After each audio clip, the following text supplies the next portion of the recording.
ওয়ালাইকুম আপু। ওয়ালাইকুম আসসালাম। কি নাম আপু? আমার নাম নুসরাত। নুসরাত। হ্যাঁ, কেন আসছেন এই ভিডিওর সামনে? ভিডিওর সামনে আসছি। আমি অসহায় মানুষ, মানুষের বাড়ি কাজ করি। তো মনের মতো একটা মানুষ পেলে বিয়ে করে চলে যেতাম, যে আমার দায়িত্ব নিব, এরকম একজন। আগে বিয়ে শাদী হয়েছিল? না, আগে বিয়ে হয়নি। কোথায় থাকেন আপু? আমি ঢাকা থাকি, পুরা বাড়ি। ঢাকায় থাকেন? হুম। প্রিয় দর্শক, যারা এই মুহূর্তে আমাদের সাথে যুক্ত আছেন, আমি তাদের উদ্দেশ্যে বলছি, আপনারা জানেন এই আপুটা যুক্ত হয়েছে কেন? মনের মানুষের জন্য। আর মনের মানুষ পেলে উনি বিয়ে করবেন। এখন অনেকে আছে যে আপু বিবাহিত, তারা কি ফোন দিতে পারবে আপনাকে? হ্যাঁ, দিতে পারবে, ফোন দিবে, কথা বলবো। যদি আমার মনের সাথে মন মিলে, তাহলে তো আর কোনো কথাই নেই। প্রিয় দর্শক, আপনারা ধৈর্য সহকারে পুরো কথাগুলো শুনবেন। আমাদের চ্যানেলটা সাবস্ক্রাইব করবেন। যারা দূর দূরান্ত থেকে এই মুহূর্তে আমাদের সাথে যুক্ত আছেন, তাদের উদ্দেশ্যে বলছি, কে কোথা থেকে ভিডিওটা দেখছেন কমেন্ট করে আমাকে জানাবেন। এবং আপনাদেরকে অবশ্যই বলে রাখছি, পুরো ভিডিওটা আগে দেখবেন। এরপর ওনার নাম্বারে ফোন দিলে উনি কল রিসিভ করবে। তারপর শুনতে চাই, এবার পরিবারে কে কে আছে এখন বর্তমানে? আমার পরিবারে ছোট একটা ভাই আছে, আর আমি আছে, আর কেউ নেই। নাম নুসরাত না? বয়স কত? বয়স হয়তো 16। ও, অনেক অল্প বয়সী। আচ্ছা আচ্ছা। তারপর মানে পরিবারে কেউ মানে হচ্ছে আপনার দায়িত্ব নেয় না? পরিবারে কে দায়িত্ব নেবে? মা নাই, মা মারা গেছে ছোটকালে, ভাই ছোট জায়গা।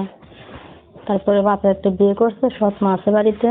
এখন ছোট ভাই আর আমি আছি, মানে আমার নিজে বলতে। ওই আচ্ছা, আমি কাজ করি, ছোট ভাইটা মাদ্রাসায় পড়ে। এই নাম্বারটা সত্যি আপনার? জি, এটা আমার নাম্বার। রিসিভ করবেন? হ্যাঁ, করব। সত্যি? হুম। সত্যি? হুম। আরেকবার সত্যি? সত্যি। প্রিয় দর্শক, আমি এক এক করে 3 বার ওনার মুখ থেকে সত্যটা প্রকাশ করলাম।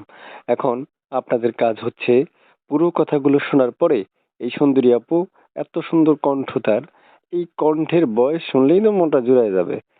তারপর কণ্ঠ যদি আপনারা শুনতে চান তাহলে স্ক্রিনে একটা নাম্বার দেখবেন, ওই নাম্বারটাই তার। সরাসরি নাম্বারে ফোন দিয়ে তার সাথে কথা বলতে পারবেন। অনেকে মনে মনে ভাববেন যে ভাই এই প্রশ্ন করলেন না কেন, ওই প্রশ্ন করলেন না কেন? ভাই, আমি প্রশ্ন করার কে? আপনারাও তো করতে পারবেন প্রশ্ন। আমি তো 3rd পার্সন একজন মানুষ, কিন্তু আপনি তো তার মনের মানুষ। তা আপনি তাকে প্রশ্ন কইরেন, যা জানতে চাইবেন তার উত্তরতি উনি দিবে।